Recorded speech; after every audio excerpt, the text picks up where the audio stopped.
Champions league हो और real Madrid versus Manchester city ना हो, ये पॉसिबल नहीं है। बिकॉज पिछले 3-4 सालों में इतना ज्यादा हो चुका है ना ये Manchester City versus Real Madrid.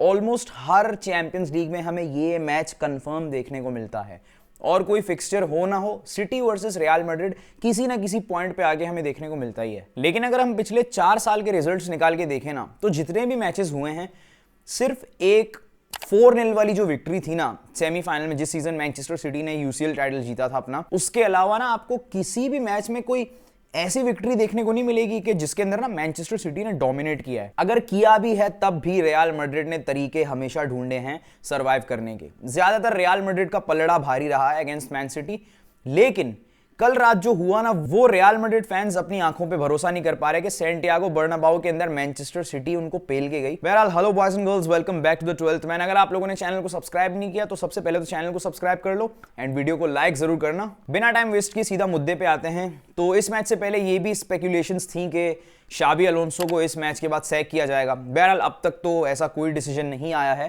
Because अभी जब मैं ये वीडियो रिकॉर्ड कर रहा हूँ दोपहर के 11 बज रहे हैं, अब तक तो कोई ऐसा डिसीजन नहीं आया है।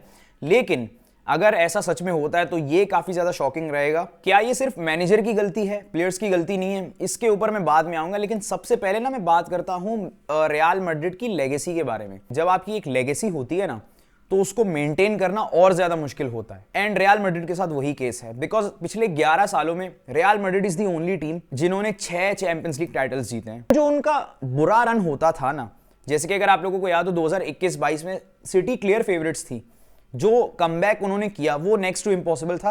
लेकिन रियल मैड्रिड की यही खासियत थी, वो अक्सर तरीके ढूंढ लेते थे मैचेस निकालने के। वो मैच निकाल लेते थे। कभी बेंजेमा की तरफ से हमें क्लच गोल्स देखने को मिलते थे, कभी रॉड्रिगो एंड विनीशियस, कभी लूका मॉड्रिच। इवन जो लास्ट यूसीएल टाइटल उन्होंने जीता ना 2024 में, उनका 15th यूसीएल टाइटल, उस टाइम भी ना उनके पास कोई प्रॉपर स्ट्राइकर नहीं था। एम्बापे को वो फ्री एजेंट लाना चाहते थे, होजेलू उनका स्ट्राइकर था और होजेलू ने उनको यूसीएल जिता के दिया था। What I am trying to say कि रियल मैड्रिड अक्सर रास्ते ढूंढ लेती थी, लेकिन अब यही सिनेरियो मैनचेस्टर सिटी फॉलो कर रही है। अब इस सीजन जिन्होंने मैनचेस्टर सिटी के मैचेस फॉलो किए हैं ना, उनको पता है कि मैनचेस्टर सिटी जैसे तैसे करके मैचेस निकाल रही है। वो एक रियल मैड्रिड वाले मोड में आए हैं। उन्होंने वो फिलॉसफी अप्लाई कर लिया जो रियल मैड्रिड करती थी आज से कुछ टाइम पहले। लास्ट मैच उनका फुलहम के अगेंस्ट जैसे तैसे करके उन्होंने मैनेज कर लिया। हालांकि 4 गोल्स उन्होंने कंसीड किए, बट स्टिल 5-4 के स्कोर लाइन से वो जीत गए। और इस मैच में भी उन्होंने ज्यादा कुछ नहीं किया, कोई ऐसी एक्स्ट्रा ऑर्डिनरी परफॉर्मेंस नहीं थी मैनचेस्टर सिटी की तरफ से। बट स्टिल मैच से पहले अगर आप किसी भी फुटबॉल फैन से पूछते ना कि क्या सिनेरियो है, आपको क्या लगेगा कि कौन जीतेगा ये फिक्सचर, तो ऑलमोस्ट 90% ऑफ फैंस आपको कहते हैं मैन सिटी, इंक्लूडिंग मी। क्योंकि ये पहली दफा ऐसा हो रहा है कि रियल मैड्रिड को फेवरेट्स कंसीडर नहीं किया जा रहा है यूसीएल के लिए। Real Madrid is a team like के भाई ये कप कॉम्पिटिशंस में जैसा भी करे, लीग में जैसा भी करे, चैंपियंस लीग में they are different breed. UCL की फॉर्म एक तरफ, लीग और कप कॉम्पिटिशंस की फॉर्म एक तरफ। लेकिन अब रियल मैड्रिड का वो मैजिक कहीं ना कहीं जाते हुए दिख रहा है। एंड कल के मैच में बहुत ही पैथेटिक परफॉर्मेंस थी from forwards except Rodrigo. Because 2 ही ऐसे प्लेयर्स थे ना जिनके अंदर वो हंगर दिख रहा था कि हाँ यार ये मैच जीतने के इरादे से आए हैं। इवन उनमें से भी एक प्लेयर ने काफी मिस्टेक्स की। रॉड्रिगो की परफॉर्मेंस अच्छी थी, तिबो कोर्तोआ ने कुछ बहुत ही शानदार सेव्स किए, लेकिन जो फर्स्ट गोल कंसीड किया उन्होंने निको ओराइली वाला, वो आई थिंक एक क्लियर सेव कर सकते थे वो। बट निको ओराइली की प्रेजेंस ऑफ माइंड को मानना पड़ेगा, और ये चीज अक्सर है सिटी के अंदर।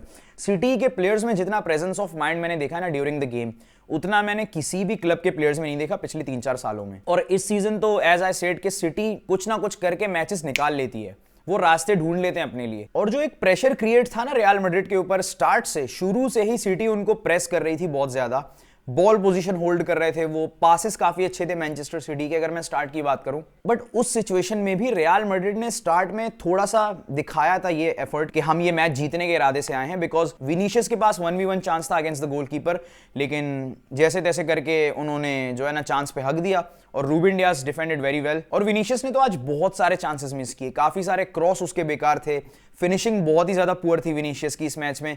भाई साहब ने जो आज से 1.5 साल पहले एक डायलॉग मारा था ट्विटर पे आके कि I'll do 10x मोर, लेकिन वो 10x अब तक देखा नहीं है। बट 28 मिनट पे रियल मैड्रिड ने ओपनर स्कोर किया, जूड बेलिंगम का बहुत ही प्यारा असिस्ट, एक काफी तगड़ा क्रॉस था from Jude Bellingham, and Rodrigo का बहुत ही प्यारा फिनिश। नो डाउट डोनारोमा मुश्किल है कि वो सेव कर पाता, रॉड्रिगो की फिनिशिंग काफी अच्छी थी। लेकिन उसके बाद पता है गलती क्या की रियल मैड्रिड ने? अक्सर ये बात हम कहते हैं ना कि रियल मैड्रिड के अगेंस्ट 1-0 की लीड इजंट इनफ। लेकिन रियल मैड्रिड ने यही गलती कल के मैच में अपने साथ की। जिन्होंने मैच देखा है उन्हें पता है कि 1-0 की लीड के बाद ना दे वर रिलैक्स कि भाई बस हो गया है हमारा काम। जिस तरह सिटी प्रेस कर रही थी स्टार्ट से, ये तो कंफर्म था कि गोल आने में जो है ना ज्यादा देर लगेगी नहीं। रायन चर्की ने कॉर्नर किक लिया, ग्वार्डियोल का वो हेडर, कोर्तवा का वो सेव, लेकिन उसके बाद फिर से कोर्तवा सेव कर सकते थे वो शॉट, बट निको ओराइली की प्रेजेंस ऑफ माइंड ब्रिलियंट। निको ओराइली का गोल आया एंड भाई का चैंपियंस लीग के अंदर डेब्यू गोल था ये। एंड इस गोल के बाद सिटी अटैकिंग मोड में ही आई थी, उन्होंने डिफेंड नहीं किया, उन्होंने चांसेस क्रिएट किए। डोकू जिस तरह प्लेयर्स को काट के चांसेस क्रिएट कर रहा था, उसने जो क्रॉस डाला,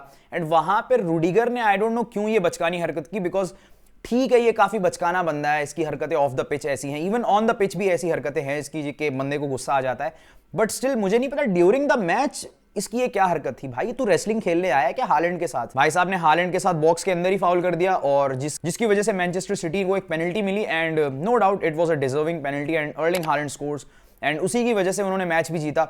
इसके बाद भी वो अटैक ही कर रहे थे।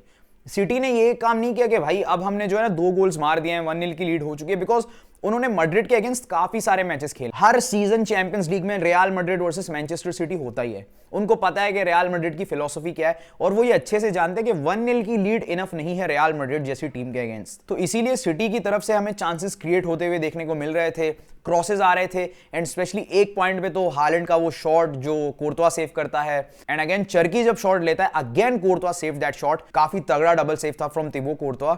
अगर कोर्तवा ने गलतियां की है ना इस मैच में, उसने बचाया भी है रियल मैड्रिड को। कोर्तवा ने बहुत सारे मोमेंट्स में रियल मैड्रिड को बचाया है। काफी सारे ऐसे रिजल्ट्स थे जहां रियल मैड्रिड ज्यादा गोल्स कंसीड कर सकती थी, वो ह्यूमिलिएट हो सकते थे, लेकिन अक्सर कोर्तवा ने स्टेप अप किया है और रियल मैड्रिड को बचाया ऐसे सिचुएशन से। कल के मैच की भी अगर आप बात करो ना, तो अगर लुनिन होता ना, सो आई डोंट थिंक कि ये स्कोर लाइन 2-1 होता, ये आपको 4-1 भी देखने को मिल सकता था कल के मैच में। पेप गार्डियोला के लिए मच नीडेड विक्ट्री थी, एंड मोरल काफी ज्यादा हाई है मैन सिटी का। एंड अगला match if I am not wrong उनका है क्रिस्टल पैलेस के अगेंस्ट। एंड मैंने जहां तक मैनचेस्टर सिटी के जितने भी मैचेस देखे ना इस सीजन, वो कहीं ना कहीं से रास्ते निकाल लेते हैं भाई मैचेस जीतने के। रियल मैड्रिड वाली फिलॉसफी इस सीजन मैन सिटी फॉलो कर रही है, लेकिन रियल मैड्रिड के क्राइसिस कब खत्म होंगे ये हमें नहीं पता। अब देखते हैं कि रियल मैड्रिड की मैनेजमेंट क्या डिसीजन लेती है शाबी अलोंसो को लेकर। एम्बापे इंजर्ड थे इसलिए वो कल का मैच खेल नहीं सके, इसके चलते पोजीशंस काफी ज्यादा बिगड़ी थी। और शाबी अलोंसो ने जो गलतियां की, देखो प्लेयर की ना नेचुरल पोजीशन ज्यादा बेटर होती है। अगर आप उसको जबरदस्ती किसी पोजीशन में खिला रहे हो ना, ठीक है वो 1 मैचेस में चल जाता है, 2 मैचेस में चल जाता है, इट डजंट मीन कि तुम हर मैच में उसको फिर वही पोजीशन में ही खिलाओ। जो नेचुरल पोजीशन है प्लेयर उसमें ज्यादा कंफर्टेबल होता है। मुझे समझ नहीं आ रहा था भाई साहब एंड्रिक को कहां पे खिला रहे हैं, किसको कहां पे खिला रहे हैं, ये मेरी समझ से बिल्कुल भी बाहर था। Even at some point Jude Bellingham false 9 खेल रहा था, तो ये चीजें मेरी समझ से बाहर थी। एंड ये था Manchester City versus Real Madrid. And to be very honest, उतना ज्यादा कोई एक्स्ट्रा ऑर्डिनरी मैच ये था नहीं जितना हमने एक्सपेक्ट किया था। अक्सर man city versus Real Madrid काफी इंटरेस्टिंग होता है, बट कल का मैच ना ये स्टार्ट से ही दिख रहा था कि मैन सिटी जीत जाएगी। और रियल मैड्रिड के लिए कोई छोटी बात नहीं है कि रियल मैड्रिड से ये एक्सपेक्ट किया जा रहा है कि तुम्हारे होम पे तुम्हारा ओपोनेंट जीतेगा। अब देखते हैं कि रियल मैड्रिड की मैनेजमेंट कैसे हैंडल करती है इन सारी चीजों को। बहरहाल मैं मिलूंगा next time with more reviews, तब तक के लिए गुड बाय।